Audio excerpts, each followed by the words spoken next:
Hey everybody, Stephen Clyde here, back for day 5 of War in the Middle East. I'm joined by my two good friends, Will and Kyle, both at the same time. We're going to discuss Libya, and we're going to give a recap of everything we've discussed this week. Hope you guys enjoy the show. The Peace Liberty Podcast, episode 20.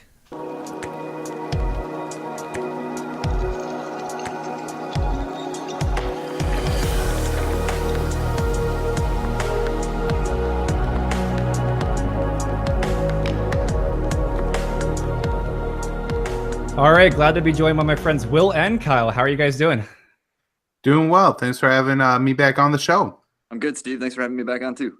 Yeah, great to have you guys both on at once. So we kind of mentioned this idea earlier in the week, and we finally made it happen. So I guess we covered Iraq, we covered Afghanistan, we covered Syria, we covered Yemen. So I guess today we're going to cover Libya, and I think you guys mentioned we're possibly going to cover Somalia today. I guess Kyle can maybe do some map interaction for us today again. And yeah, let's do it. Start it off, guys. Well, Will, I'll let you start off on Libya. Yeah, sure. So just to basically characterize what the Libyan, because what Libya was, this is in 2011. It's basically there's a protest movement in the country on the heels of the Arab Spring movement.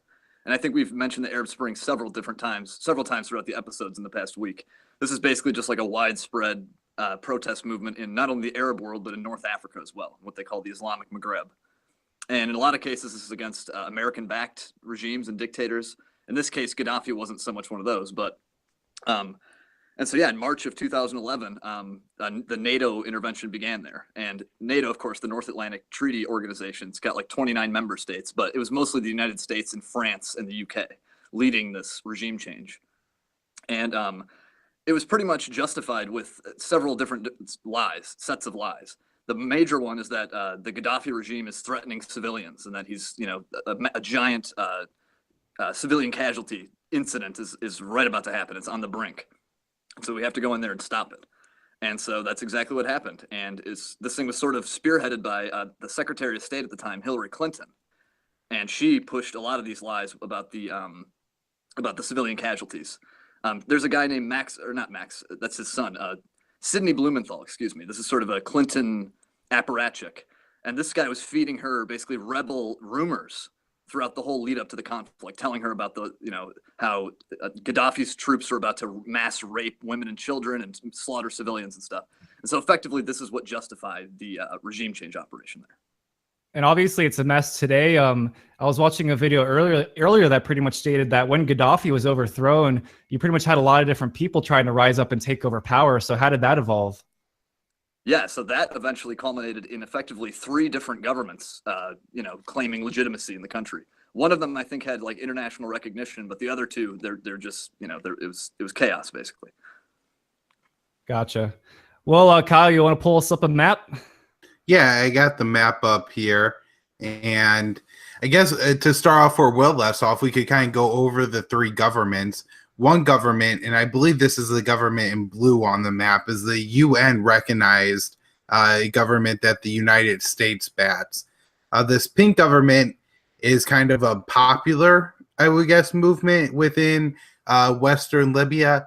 And then the big red you have here is the area controlled by General Haftar, who was actually a former CIA implant that tried to do a coup on Gaddafi like 25 or 30 years ago, and was actually living outside of in Virginia somewhere up Langley. Until in Langley, up until the death of Muammar Gaddafi, actually. And so one of the crazy things is that now this guy is in Libya. In the past, he's gotten support from the UAE. So right now we have a UAE military, which is pretty much given to them by the United States of America, that's actually fighting for an enemy, power in Libya of the United States. And Haftar is also backed, at least in some part, by Russia. I want to interject and just ask one question for the both of you. Because by the way, the word coup, it's spelled C-O-U-P. I've heard some people say coup. It's called a coup, but one thing communists will accuse us of, or accuse capitalists of is that we intervene in countries a lot. We set up coups and we try to overthrow governments. They try to use that against us as like why capitalism won't work. So how would you guys respond to that? Obviously, there's some truth to the coups we've established, throughout history. But what do you guys think about it? You want to take that, Kyle, or you want me to? Yeah, I guess just to start off, I mean, yeah, since the really the start of the Cold War, and I mean even before American imperialism, was going on with the Spanish-American War right at the end of what would that be, the 19th century.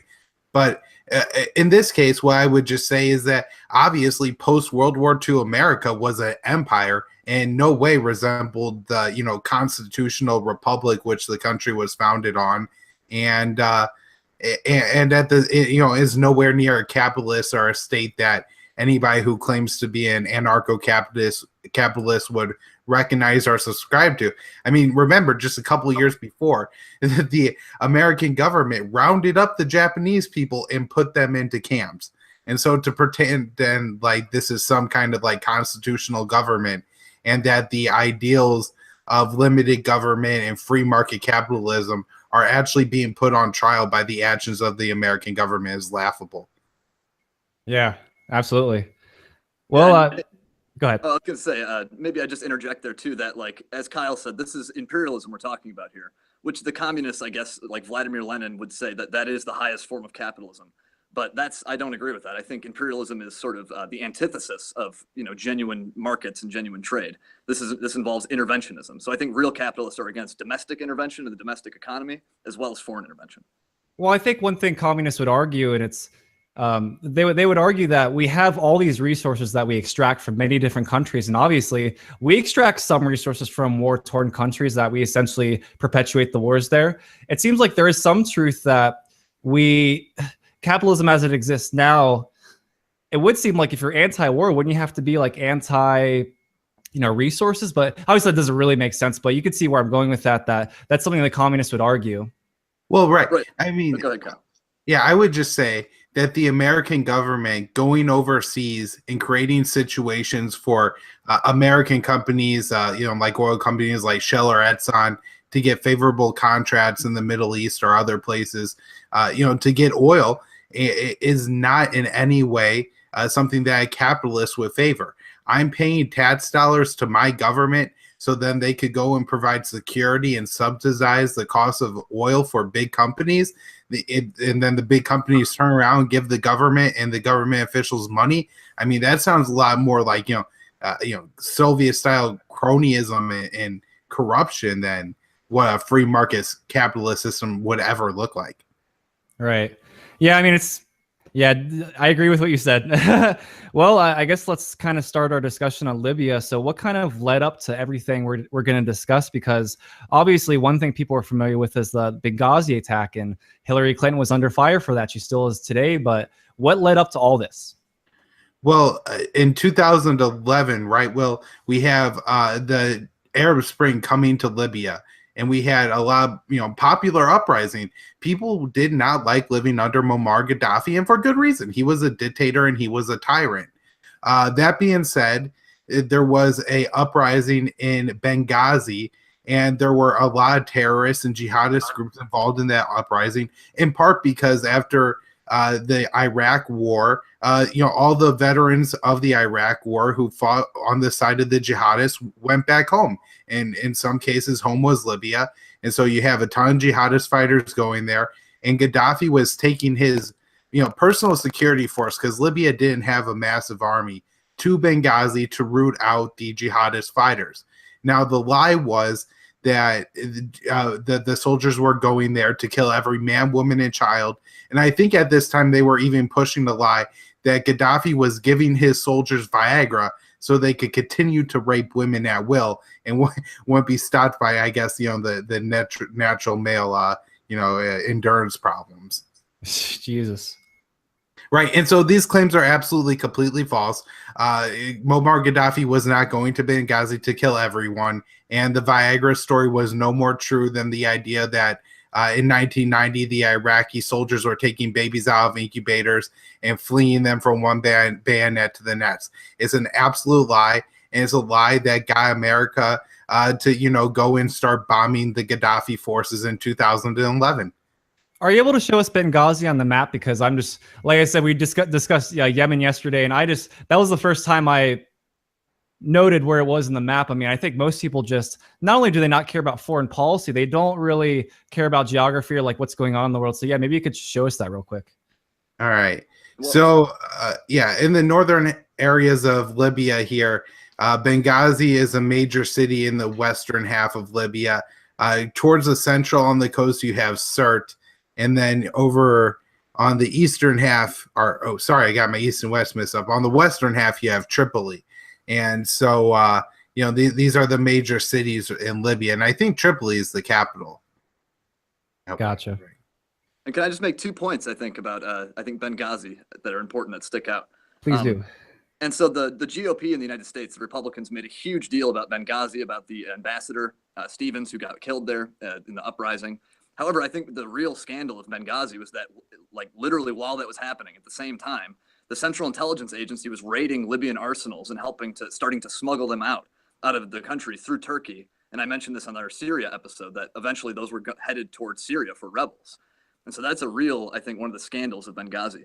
And Kyle mentioned the babies in incubators thing. And I don't know if your audience is familiar with that, but I think it really is illustrative to kind of show how these alleged humanitarian interventions, what's called, in the case of Libya, it's called R2P, or responsibility to protect. Often they're just based on absolute lies or war rumors. And in this case, the whole thing about Viagra being given to soldiers to rape, mass raping campaign, that literally was a rebel, just a rumor that was going around at the time. And Sidney Blumenthal told that to Hillary Clinton very early on in the conflict, and she helped to spread that lie. And so it's very similar to the babies in incubators thing, where the daughter of the Kuwaiti ambassador testified before a human rights council that Iraqi soldiers in the invasion of Kuwait were leaving babies out of their incubators and leaving them to die on the floor. But it turns out she was the daughter of the ambassador, not some nurse or something at the hospital. And this whole thing was organized by the PR firm Hill and Knowlton. And so I think that's a very illustrative case, and it's very similar to the kind of lies that were used to justify the bombing campaign in 2011. That's insane. Yeah, right. And just to clarify to what Will was talking about, the Benghazi attack occurred in 2012 after Gaddafi was already dead. So what the Americans were doing was they were taking the jihadists who fought against Gaddafi, as well as the weapons that were Gaddafi's, and giving them to Syrian rebels. And so I guess some jihadists got whiff of this and went and raided the rebel stashes for themselves. And this is how Ambassador Chris Stevens died. And maybe in the show notes page, you could link to an article by Seymour Hersh called The Rat Line, in which Seymour Hersh explains and really breaks the story, and how there was a real scandal going on in Benghazi. And no, it wasn't that Hillary Clinton was weak. It was that Hillary Clinton was trying to, manipulate jihadist fighters and overthrow all the, alleged enemies of what Hillary Clinton saw as American interests in the Middle East. And was that Seymour Hersh, the Red Line and the Rat Line? I think me and Will, we linked to that in our episode earlier, but I'll link to that again today. Yeah. All right. Yeah. That's a great piece. It's really good. And something I can add, I suppose, about the Libya intervention. 2 points again. In 2016, a UK parliamentary report was released that completely found that everything I'm saying about the exaggerated claims about civilian casualties, that was all borne out. Like even the UK Parliament report admits this, that what was the exact quote was the threat to civilians was overstated. And so that was 5 years after the intervention. But oh yeah, look at that. They just found it was all based on nothing, and that, we broke the country into three.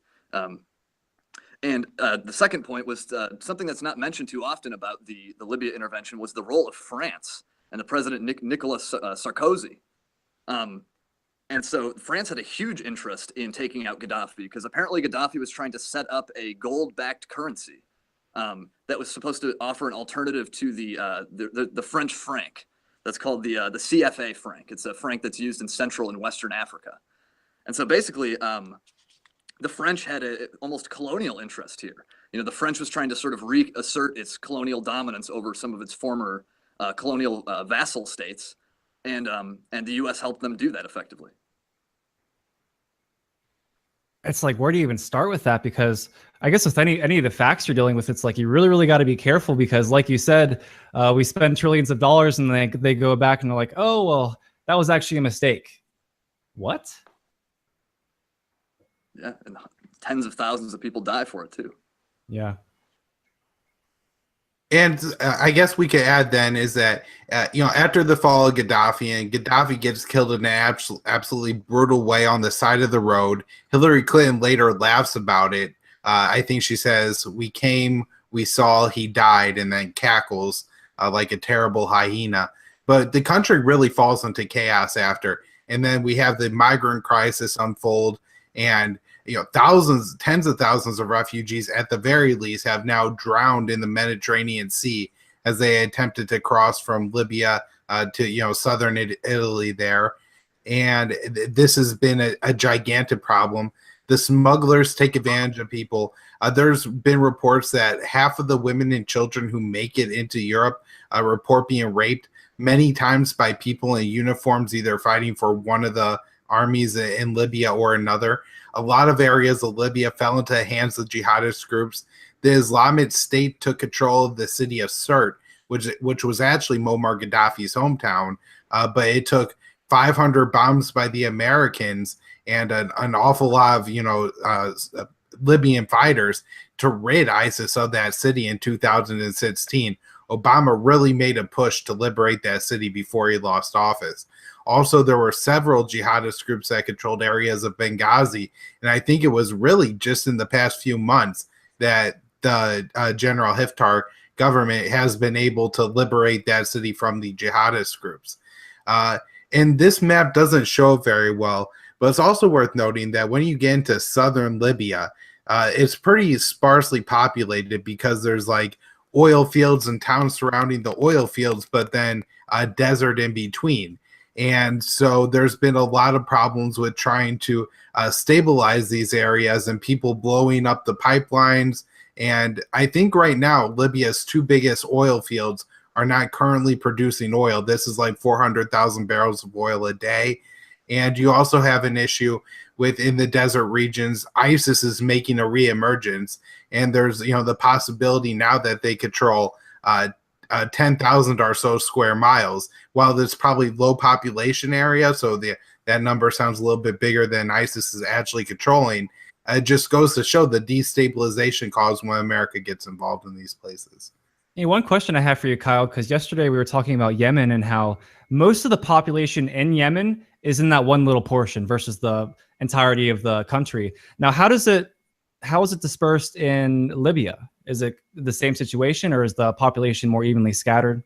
So most of the population is among the coastline, and I'm not sure what percentage of population falls under what halves of the government.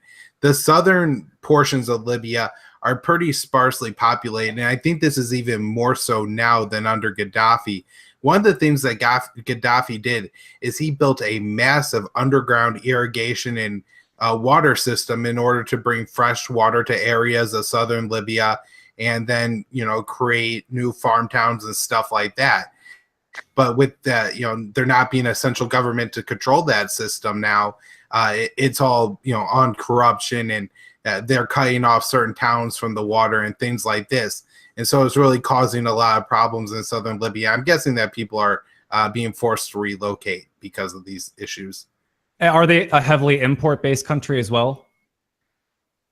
No, Libya has a lot of oil reserves, and before at least the destabilization caused, they were able to export a lot of oil and then import a lot of goods.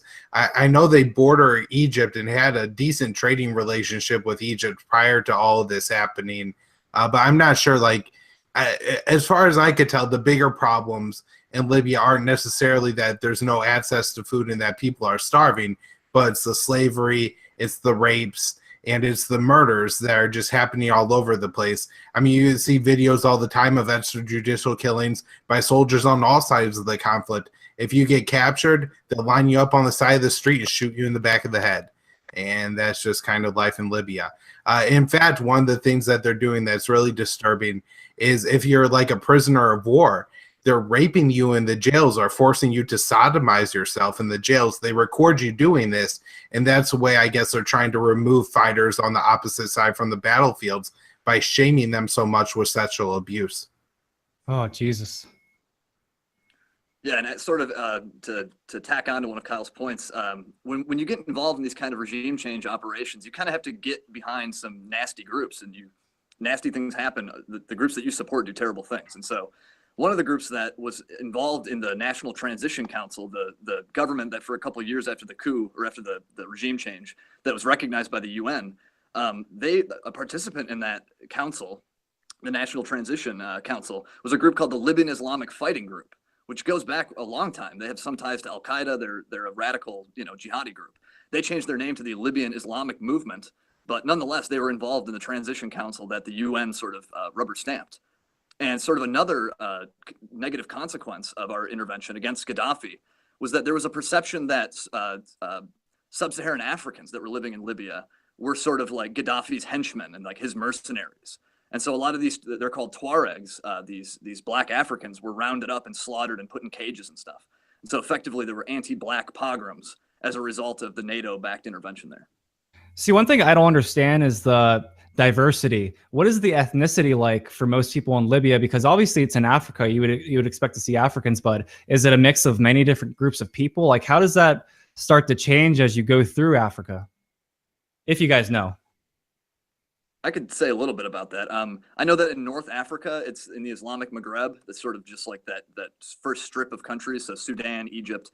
Egypt is more like, I don't know if there's a distinction between Egyptian Arabs and like Arabian, like from the Gulf, the Arabian Peninsula Arabs. I don't know if there's an ethnic difference there, but I think there's some cultural similarities.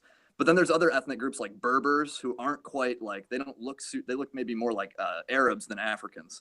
And then, of course, I think there may be Arabs working in sort of North Africa. And as you go further south, you get like sub-Saharan Africans who ethnically look more like, I guess, what you'd expect an African to look like.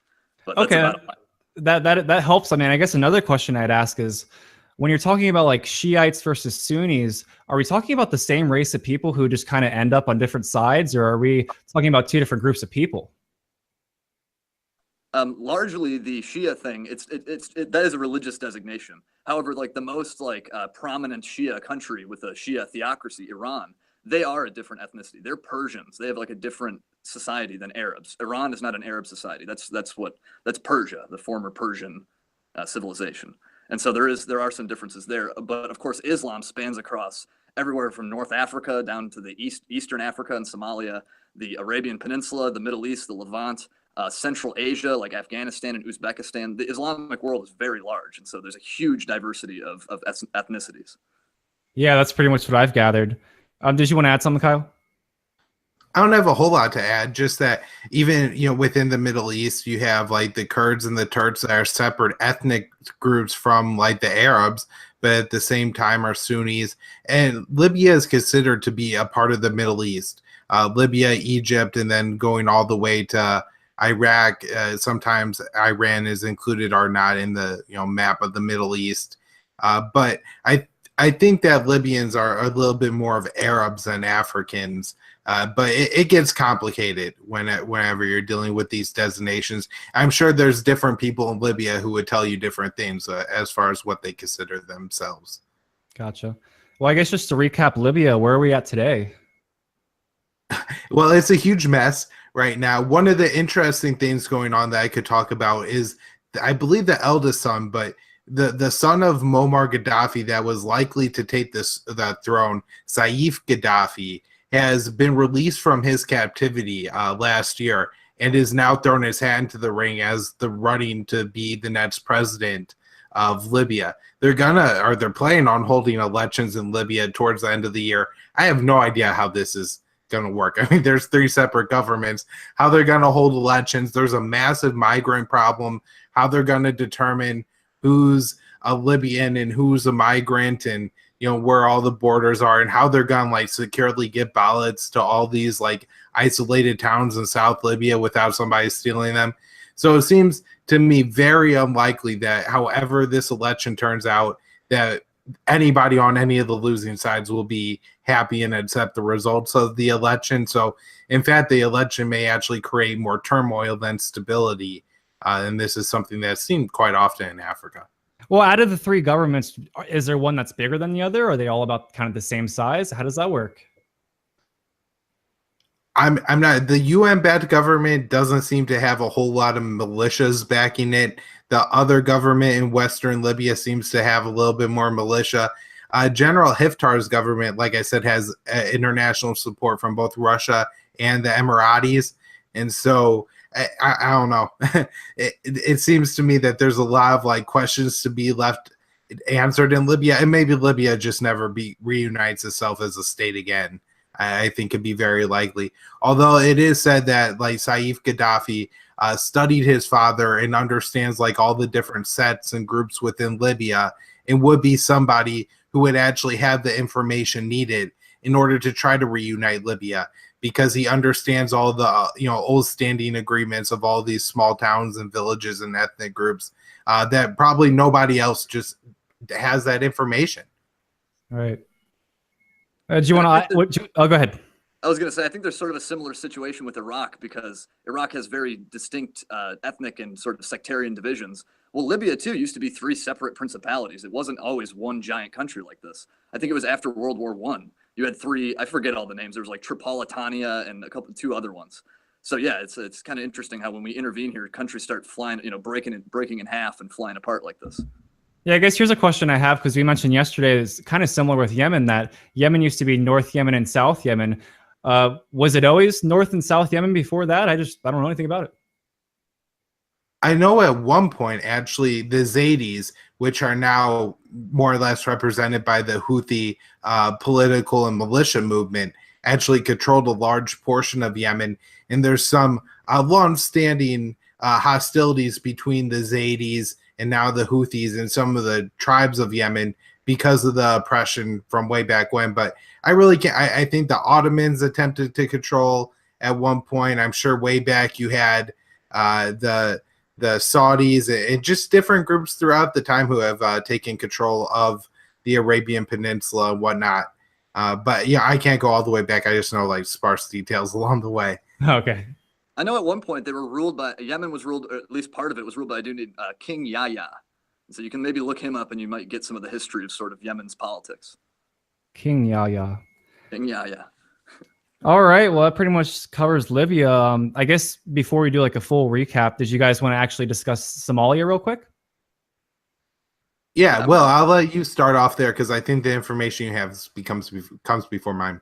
And I'll just start off by saying Somalia is that one country where it's like, you already have a libertarian paradise. It's Somalia. So Right. Yeah, because they had their central government collapsed. That's why people would say this, that there's some kind of anarcho-capitalist society. But if you'll permit a digression, I will say that actually Somalia, after the collapse of their central government, you see all these like metrics go up, improve of like literacy and I'm sorry, what was that? A guy was on Tom Wood's show once, and they were talking about the same thing, that when Somalia is kind of a mess, but when you compare the situation, you have to compare before they had a government and after they got rid of their government. And when you look at after, they're kind of doing better than they were. I mean, obviously there's still problems, there's still Somali pirate ships, but compared to before, it's better. Right, and of course, it's completely unfair to call them like a stateless society. Somalia's government collapsed after like 20 years of Marxist dictatorship under Siad Barre. And so you can't call this some kind of capitalist utopia. It's absurd. A Marxist destroyed the country and their central government chaotically collapsed. And so, I don't know, that's ironic, I think. However, getting to the actual, the conflicts in Somalia, a lot of this goes back to the year 2000 when the United States backed the creation of something called the Transitional National Government. And that's very similar to what the UN backed in Libya. There's all the time the West tries to do this in these countries. Later, that would be called the Transitional Federal Government. However, after 9/11 and the kicking off of like the global war on terror, the CIA in Somalia began backing warlord groups. And those warlords were basically going after anyone who they called a Islamist or a jihadist.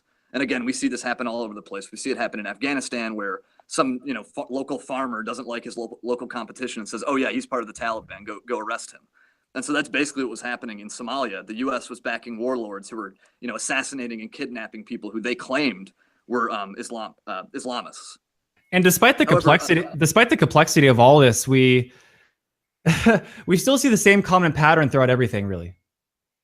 Right. Yeah, there's like a couple different like archetypes of how this happens, and you see it going back all the way to like the British and French partitions of various countries in the Middle East and Africa.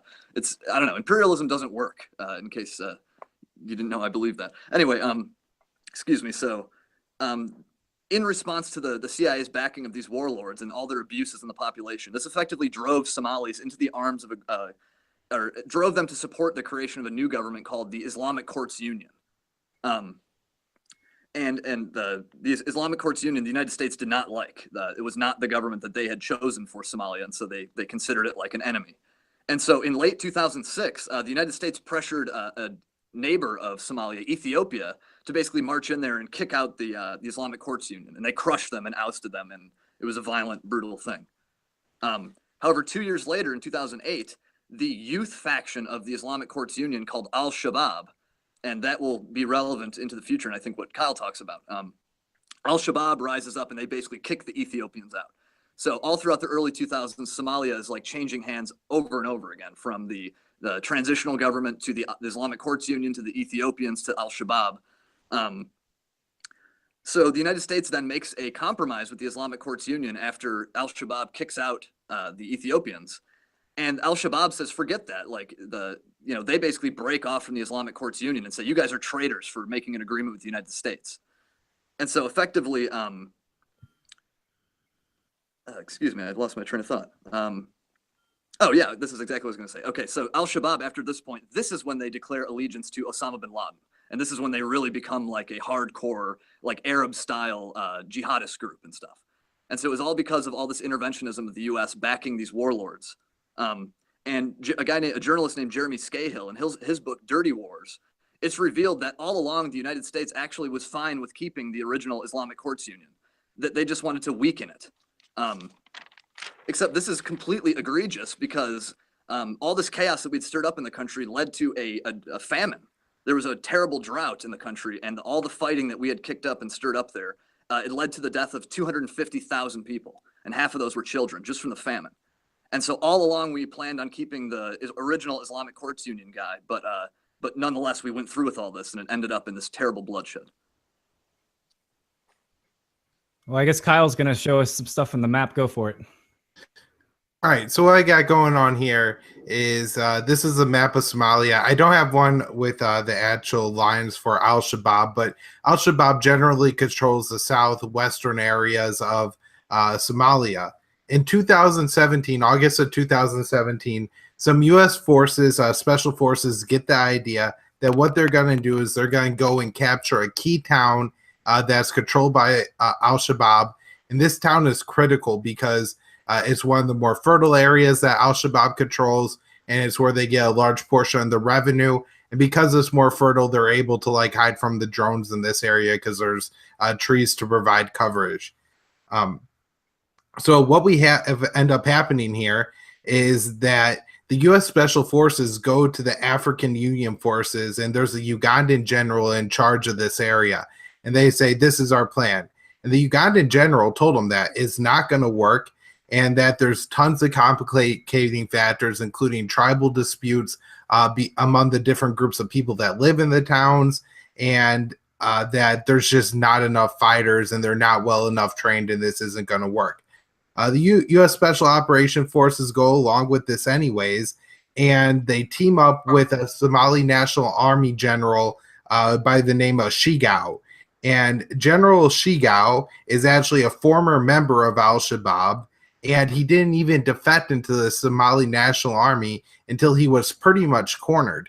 And then the first battle he fought on behalf of the Somali National Army, he lost a ton of equipment to Al-Shabaab, actually.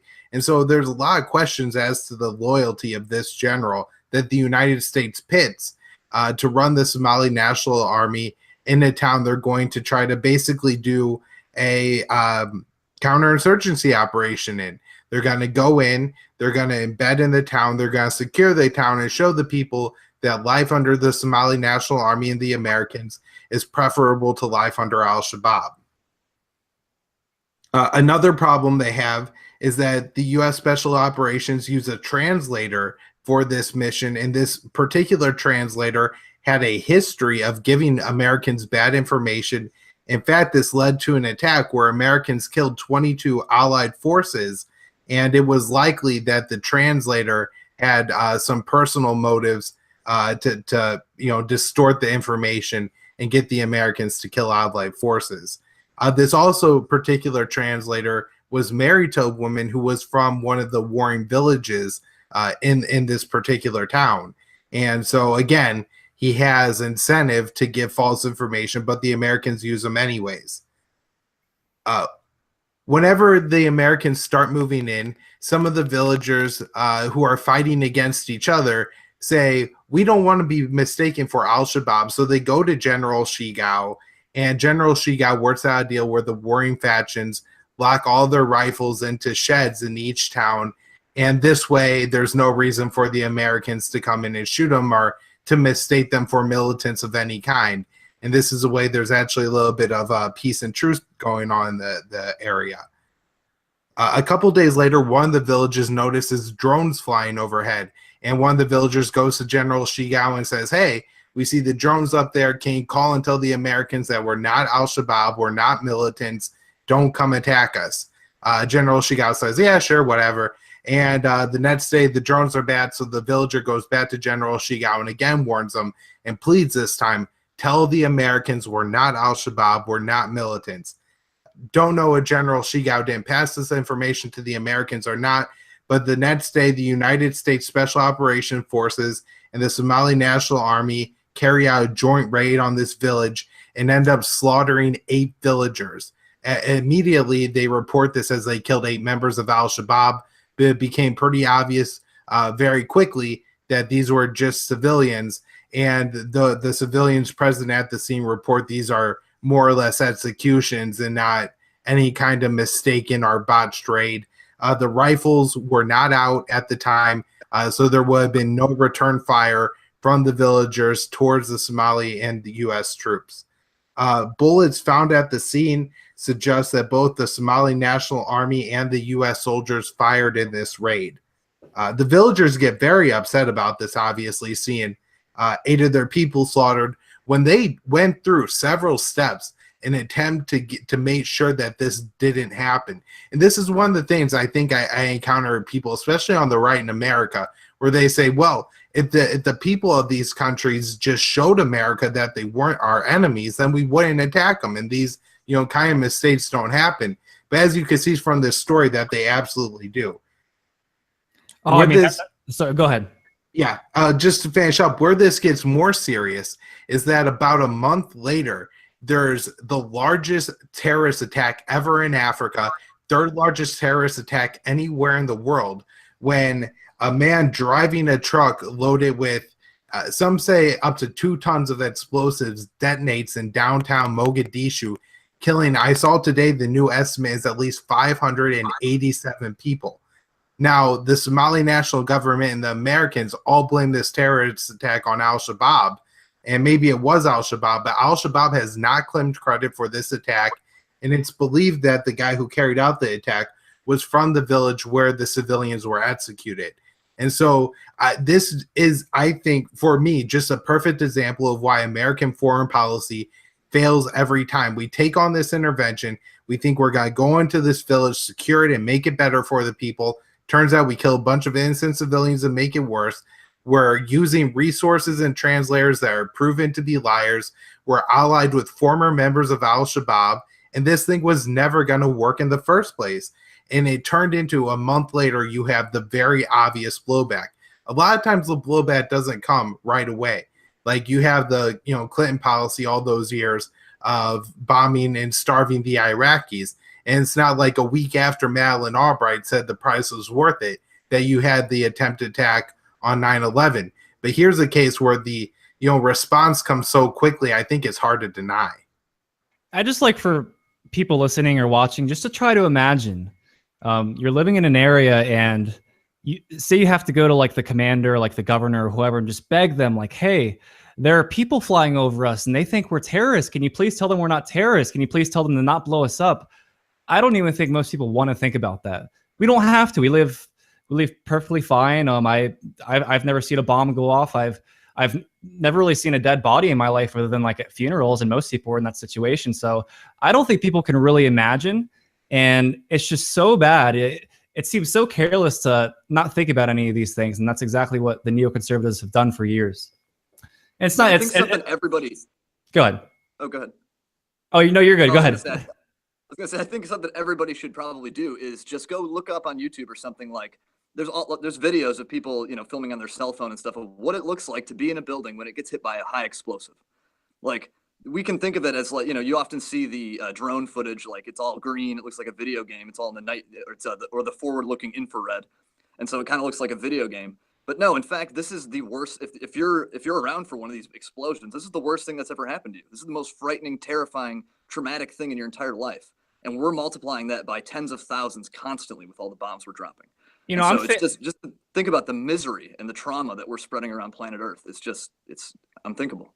Yeah, most people imagine that, and like I don't even think I've witnessed like a really bad car accident. Like I'm just the type of guy, like I've never seen anyone shot, I've never witnessed anybody murdered, but it goes on every day, all day long. And, you know, we take so much for granted in this country. What do you think about this, Kyle? I mean, what the hell can be done? Because we have everything's intertwined. You have the politicians intertwined with all the people that produce all these weapons.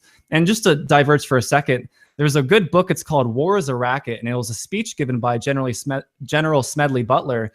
And at the time of his death, he was the most decorated Marine in all of the military. And basically what he was saying is like, you know, you take like the DuPonts, for example, who produce powder. Before the war, they made 6-7 million annually. And after the war, or during, the profits during the war, they made like 50 million. So their profits just went like 10 times up. So certain people do profit during war, but I don't know. Everything's just so intertwined that us three guys, like, what does our opinion matter almost? It's just so crazy. But, you know, I wish more people would think about these things. Right. And well, that's the thing. We just got to make this matter to more people and to do it somehow. Because, you know, while the politicians get money from the weapons makers, if the people say that we're not going to vote for you, then the money is not worth it for them. Because there's plenty of other cronies in DC and around the United States who are willing to donate tons of money to politicians to get huge contracts. One of the brilliant points that Scott Horton makes is also that it's not just the weapons makers. But imagine there's 500,000, active duty or something like that. That if you're just the company that makes the buttons or the shoelaces or, you know, the little ribbons or, you know, whatever else you have in the military, you're talking about just these massive, unbelievably huge contracts. And so you just have to make people prioritize the human life of people that live outside of the United States. And that's, kind of what I hope that me and Will are able to do by sharing these stories and trying to help people to empathize with the victims of American foreign policy. And for those people who aren't interested in this obviously doesn't make us safer, even on a practical level. If you're the kind of person that says like, turn the Middle East to glass, I don't care about the Arabs or, whatever other racist thing you want to say, we're spending trillions of dollars on it. U.S. soldiers go overseas and they come back and they're not the same. They're missing limbs. They're, traumatized by what they've seen. They've lost so many friends. And, just the total implications of the war, even from the side just of the Americans. We never take the oil, right? If the Iraq war was supposed to be profitable for Americans. I remember at the time, I was just a kid, but I would hear people and adults around me saying that the war was a good thing and it was going to boost the U.S. economy. And $5 trillion later, we've gotten nothing for it. And so, if you really can't empathize with the poor dying people, then at least empathize with your own wallet that's obviously suffering because of these stupid interventions. And it accomplishes nothing. The final result of all this, U.S. operation to secure the town is that a month after the attack, or not even, I think just a few weeks after the raid that killed these civilians, the town fell to Al-Shabaab. And so at the end of the day, nothing positive to show for the Americans. We don't control more territory. Al-Shabaab's not weaker. And in fact, they're stronger because the United States and the Somali National Army made it clear that they are not about securing the rights and the safety of the people, that they don't care, that their mission is to go out there and rack up deaths. And so it doesn't benefit anyone for any reason. I don't know why people would listen to what you say and think that's so extreme. What, most of what you say isn't extreme at all. It's just you're just talking about the stuff that's actually happened. We haven't spent any time during this week bashing Islam. We haven't done that at all. We haven't bashed any religion at all. All we've done is just talk about the facts all week. So it's, go ahead, Will. Oh yeah, I was just going to say, you brought up, war is a racket, and definitely Kyle kind of referred to this too, that this is really what this represents, these trillions of dollars. This is the American government capturing the productive capacity of the American people and completely stealing it from them and putting it towards something else. And so, Steve, earlier you mentioned how sort of there's like left-wing critiques of imperialism kind of tying it in with capitalism, but this is a completely perverted, it's a racket. This is not a market. This is a, it's completely perverted. Exactly. And the way General Smedley Butler laid it out in his book, he's like, look at what our founding fathers said. They talked about entangling alliances. He talks about how, in 1896, our national debt was about $1 billion. And after World War I, it was $25 billion. And he just goes on and on and on. It's a great little book. And he actually gave that as a speech throughout the country. But yeah, at the end of the book, he talks about who pays for all this. Well, it's twofold. On one hand, we, the taxpayer, pay for all this. I mean, we pay the taxes and a lot of the tax money goes to military spending. And there's that whole argument about, what do we spend more on, military or welfare? And some will say we spend way more on welfare. And others will say, oh, you're counting in Social Security, blah, blah, blah. But on the other hand, the other people that pay for it are just the people with their lives. Like you said earlier, Will, I've met a ton of people that were veterans. I've met a ton of people in school and in my jobs, and they're screwed up. They admit they're screwed up. They admit that they're not the same.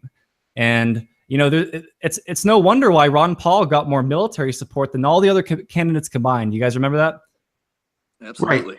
And I mean, the government doesn't care for the veterans when they get back. That's the thing, is that they pledge they're going to care for these veterans. But if you talk to people who have tried to go through the VA system, one, it's impossibly complex. You check the wrong box on a form a couple of years, prior to your problem, and suddenly you're not able to get the coverage that you need. They don't recognize a lot of the problems. It's always years later after campaigning that they finally start to provide treatment for veterans with PTSD, etc.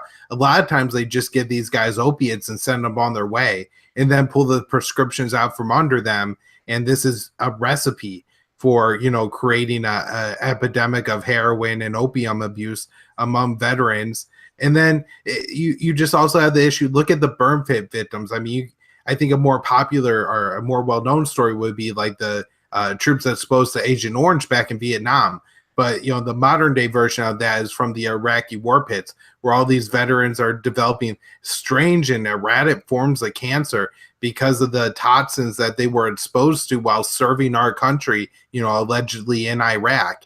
And then they come back, and all the politicians that sent them over there and who say that if I say anything bad about the Iraq war, I hate the troops, don't give the troops the credit. That was the exact line. If you did not support the war in Iraq, you hated the troops. You hate the troops. You want them to die. You hate America. That's exactly what I was told. Thank God. I think the line was, "You shut up." That was the line for the Iraq War. "You shut up, boy." That was like what Bill O'Reilly, I think, was telling people. Well, but talking about the veterans and sort of how they're just completely expendable. There's been a lot of talk in our country about gun violence and stuff, but what people don't seem to talk about too much is that 60% of gun deaths are suicides, and the people who are blowing their heads off more than anybody are war veterans. And so, if we want to talk about gun violence, I think that's really the most. It's more than half of all gun deaths, and more than, I don't know what proportion of the suicides are veterans, but veterans are twice as likely compared to the average man to kill themselves. Yeah, it's a mixture of they're either veterans or on pills or both. Right. Yeah.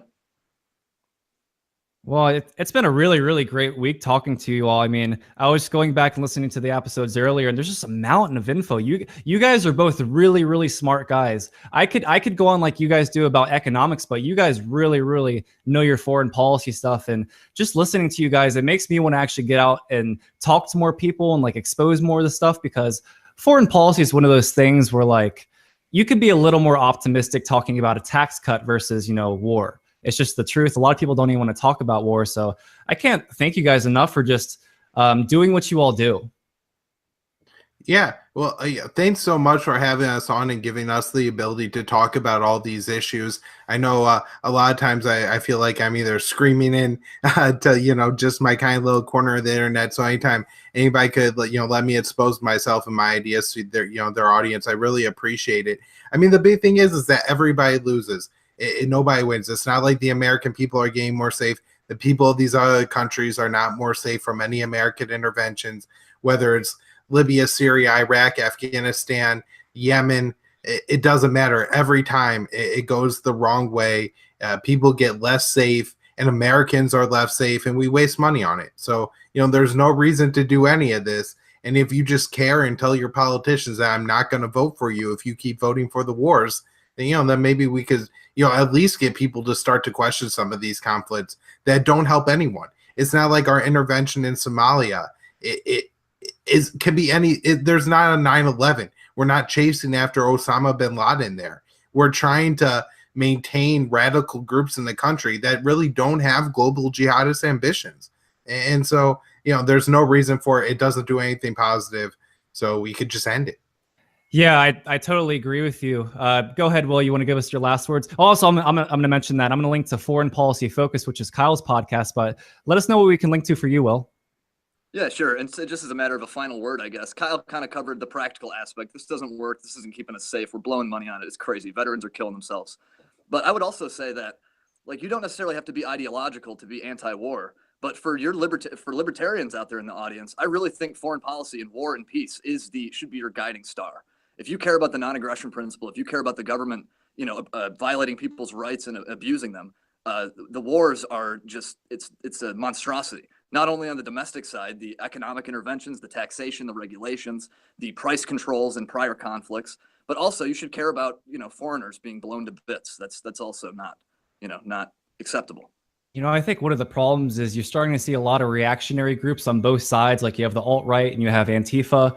And I think the thing is, I've never been a part of racist bashing. No one's ever come up to me and held a gun at me and be like, "Oh, you cracker," and like that. It's never happened. But I can imagine for people that they've been at a protest, and whether they're white or black or Antifa or whatever, they get angry, and whatever all the logic goes out the door at that point. You're just angry. You want to hurt other people.